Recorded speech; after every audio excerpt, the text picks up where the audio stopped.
Introduction to the book Beyond Good and Evil, 1886, is one of Nietzsche's most influential philosophical works. It expands upon the ideas he introduced in Thus Spoke Zarathustra, but uses a more direct, analytical style.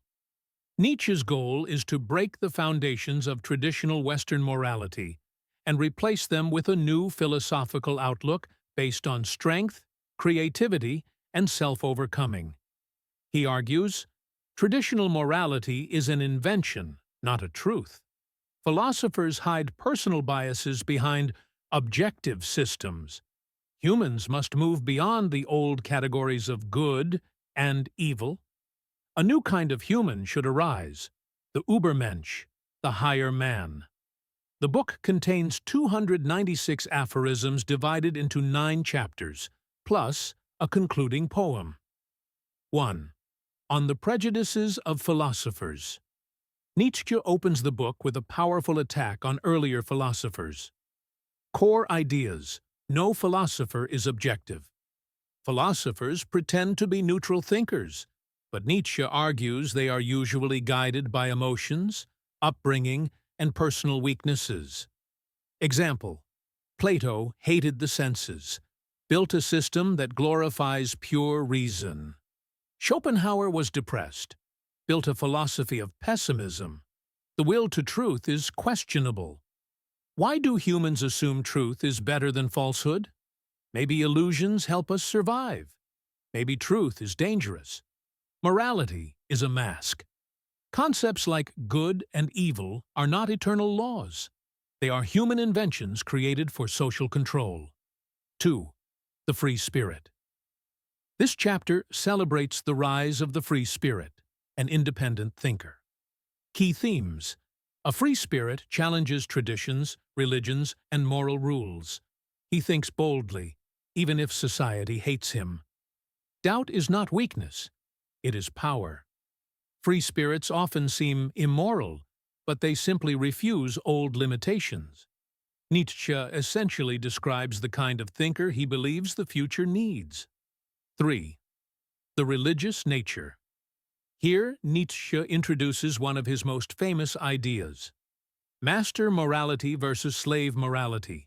Master morality, created by strong, independent individuals. Values: strength, courage, pride, ambition, beauty, power. Good equals noble, powerful, life-affirming. Bad equals weak, cowardly, dependent. Slave morality, created by the weak and oppressed. Values: humility, pity, obedience, forgiveness, compliance. Good equals whatever reduces suffering. Evil equals whatever is strong or dominant. Nietzsche argues that many religions, especially Christianity, turned slave morality into the dominant worldview. 4. Aphorisms and interludes.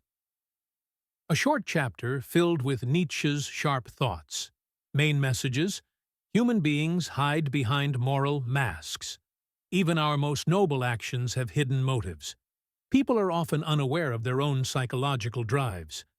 Morality is not pure. It is strategic.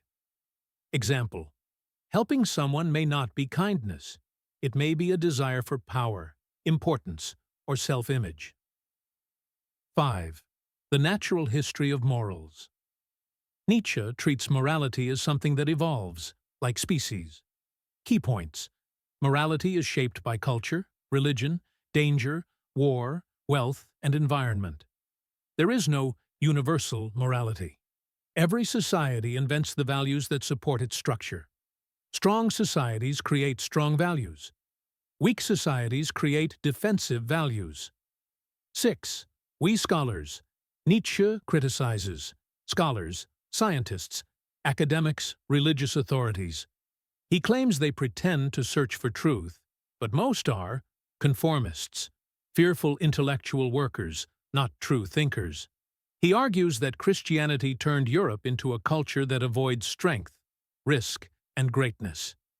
He wants a new intellectual class, creative, courageous, bold, powerful in mind and spirit. 7. Our virtues. Nietzsche explores what virtues we need in the modern age. New virtues, According to Nietzsche, intellectual courage, honesty with oneself, responsibility for personal destiny, ability to endure pain, ambition and self-overcoming, freedom from guilt-based morality. He urges us to create our own virtues, not inherit them. 8. Peoples and fatherlands. Nietzsche criticizes nationalism and political pride. Key ideas. Nations lie to themselves about their history. Patriotism often blocks philosophical thinking. Europe should aim for cultural unity, not division. Thinkers should belong to no country, only to humanity and truth. He warns that nationalism produces herd mentality, not greatness. 9. What is noble? This closing chapter explains Nietzsche's vision of nobility and the higher man, Übermensch. The nobility Nietzsche describes: self-discipline, independence, strong will, creative power, ability to face suffering, commitment to growth, rejecting victim mentality, living beyond traditional moral limits. The higher man, Übermensch, is someone who creates meaning instead of receiving it, writes his own values, lives courageously, turns pain into strength, strives to surpass himself every day. This is Nietzsche's ideal hum,